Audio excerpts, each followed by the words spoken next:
আওয়ামী লীগকে ফেরানোর কথা বলে ব্যালেন্স করা হলে দেশের মানুষ ছেড়ে দেবে না বলে জানিয়েছেন জাতীয় নাগরিক পার্টি এনসিপির উত্তরাঞ্চলের মুখ্য সংগঠক সার্জিস আলম। বলেছেন, দেশের মানুষ আওয়ামী লীগের রাজনীতি আর দেখতে চায় না। পঞ্চগড় প্রতিনিধির তথ্যচিত্রে ডেস্ক রিপোর্ট।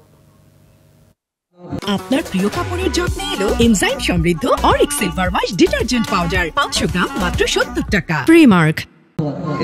পঞ্চগড়ের আটোয়ারী উপজেলার মালিগাঁও তেঁতুলতলা সার্বজনীন দুর্গা মন্দির পরিদর্শন করেন জাতীয় নাগরিক পার্টি এনসিপির উত্তরাঞ্চলের মুখ্য সংগঠক সার্জিস আলম।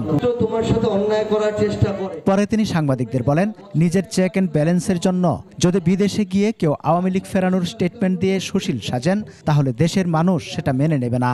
এই অভ্যুত্থানের মতো এত বড় একটা বড় ঘটনা ভুলে গিয়ে তিনি যদি এই স্টেটমেন্ট আসলে দিয়ে থাকেন যে আওয়ামী লীগ আবার কার্যক্রম আবার সচল করা হতে পারে, তাহলে আমরা শুধু একটা কথাই বলি, বাংলাদেশের মানুষ ছাড় দিতে পারে কিন্তু ছেড়ে দিবে না। জুলাই অভ্যুত্থানের পর আওয়ামী লীগ নিষিদ্ধের দাবিতে আবারও রাজপথে নামার ঘটনা অন্তর্বর্তী সরকারের প্রথম ব্যর্থতা বলেও মনে করেন সার্জিস। জুলাই অভ্যুত্থান পরবর্তী সময়ে যখন আমাদেরকে আবার আওয়ামী লীগ নিষিদ্ধের দাবিতে রাজপথে নামতে হয়, এটাই হচ্ছে এই অন্তর্বর্তীকালীন সরকারের অন্যতম প্রথম ব্যর্থতা।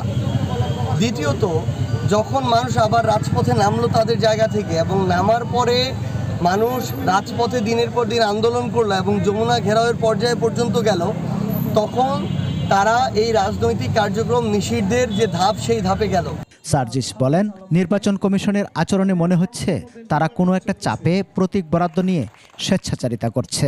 একটা সাংবিধানিক প্রতিষ্ঠান, স্বাধীন প্রতিষ্ঠান যদি এরকম স্বেচ্ছাচারিতা আচরণ করে, আমরা একদম দৃঢ়ভাবে বিশ্বাস করি তাদের দ্বারা এই বাংলাদেশে সুষ্ঠু নির্বাচন সম্ভব নয়। সমর ইসলাম, 21 টেলিভিশন।